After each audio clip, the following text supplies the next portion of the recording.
நாம் அரசியலுக்கு வந்ததிலிருந்தே நம்மளை பற்றி நிறையா வதந்திகள் எல்லாமே சொல்லிக்கிட்டு இருக்காங்க இல்லையா. இந்த டீம் அப்படிலாம் சொல்லிக்கிட்டு இருக்காங்க இல்லையா. எந்த டீமும் கிடையாது, மக்களுடைய டீம் அப்படின்னு எல்லாருக்கும் தெரிஞ்சதுக்கப்புறம் வேற என்ன அவதூறு பரப்பலாம் அப்படின்ட்டு ட்ரை பண்ணி எல்லாமே அவங்களுக்கு ஒர்க் அவுட் ஆகலை. ஸோ கடைசியில் என்னதான் இந்த விஜயை பண்ணலாம் அப்படின்னு நினைக்கும் போது தான் இந்த கூட்டணி அந்த கூட்டணிலாம் சேர போறாரு அப்படின்ட்டு ஒரு பொய்யான ஒரு பிரச்சாரத்தை பண்ணிக்கிட்டு இருந்தாங்க. இந்த நியூஸ் எல்லாம் கேட்டு நீங்கள் கொஞ்சம் கன்ஃபியூஸ் ஆயிருப்பீங்க.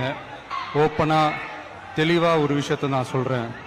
நம்மளுடைய தலைமையில தான் ஆட்சி அப்படின்றதுல எப்பவுமே உறுதியாக இருக்கிறோம். அதனால யார் என்ன அவதூறு பரப்புனாலும் தயவு செஞ்சு அதை நம்பாதீங்க. எல்லாம் வல்ல இறைவனின் அருளால் நாம நினைச்ச டார்கெட்டை நம்மளால நிச்சயமா அடைய முடியும். இன்னைக்கு என்னுடைய இஸ்லாமிய சகோதர சகோதரிகளுக்கு என்னுடைய ரமலான் நல்வாழ்த்துக்கள்.